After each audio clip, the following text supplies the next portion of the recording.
Un motociclista parte del reposo y con aceleración constante de 3 metros por segundo cuadrado recorre un tramo recto de 150 metros.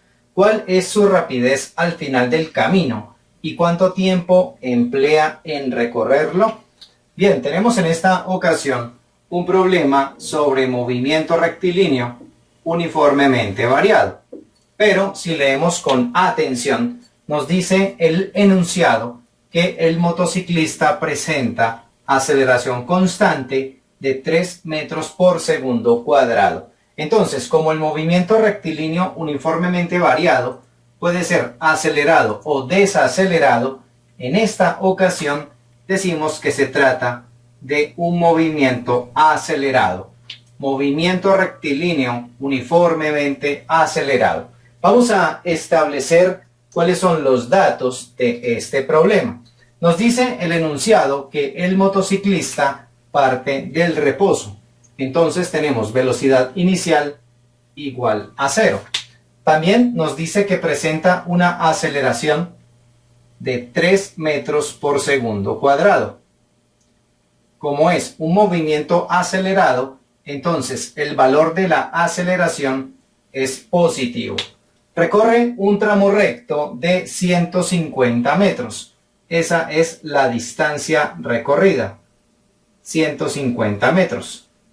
Nos preguntan cuál es su rapidez al final del camino, o sea, la velocidad final, y cuánto tiempo emplea en recorrerlo. O sea que la otra pregunta es el tiempo t. Para un movimiento rectilíneo uniformemente variado, que puede ser acelerado o desacelerado, como decía, tenemos 4 fórmulas. Vamos a escribirlas. La primera nos dice que la aceleración es igual a la velocidad final menos la velocidad inicial, todo esto sobre el tiempo. La segunda fórmula dice que la distancia recorrida es igual a 1/2 de la aceleración por el tiempo al cuadrado más la velocidad inicial por el tiempo.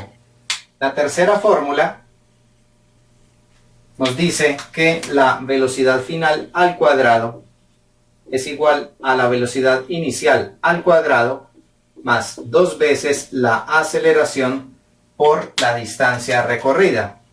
Y la cuarta expresión o la cuarta fórmula nos dice que la distancia recorrida es igual a la velocidad inicial más la velocidad final, esto sobre 2, y todo esto multiplicado por el tiempo.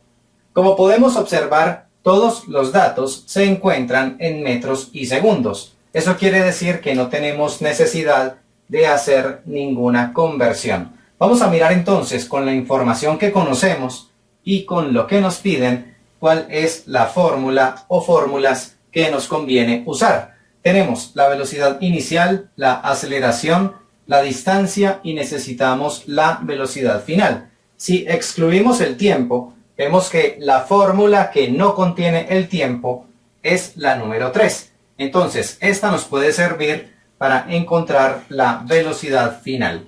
Vamos a escribir entonces esa fórmula reemplazando cada uno de los componentes. Comenzamos con la velocidad final, que la desconocemos, al cuadrado, igual a la velocidad inicial, que es 0, al cuadrado, más 2 veces la aceleración, que vale 3, por la distancia, que es 150.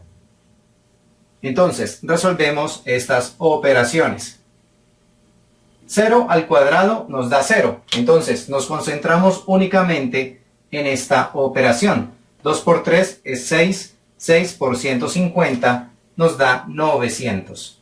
Y para encontrar la velocidad final, entonces extraemos la raíz cuadrada de 900, que nos da como resultado 30. Y entonces le escribimos las unidades correspondientes a este dato. Como es una velocidad, las unidades son metros por segundo. Entonces, de esta manera, tenemos la respuesta a la primera pregunta. La velocidad final del motociclista es 30 metros por segundo. Vamos a escribir ese resultado por acá. Velocidad final del motociclista, 30 metros por segundo. Y a continuación debemos encontrar el tiempo. Miramos entonces entre las fórmulas que tenemos que involucran el tiempo, es decir, la 1, la 2 y la 4, ¿cuál es la más conveniente? Vamos a utilizar, por ejemplo, la número 4, donde realmente está sencillo despejar el tiempo t.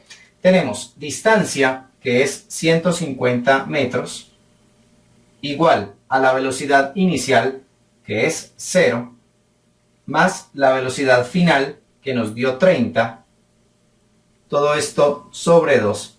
Protegemos con paréntesis y multiplicamos por el tiempo, que es el dato que tenemos que encontrar. Resolvemos lo que tenemos en el paréntesis. Veamos, 0 más 30 nos da 30. 30 sobre 2, o sea, 30 medios, equivale a 15. Y 15 está multiplicando por t.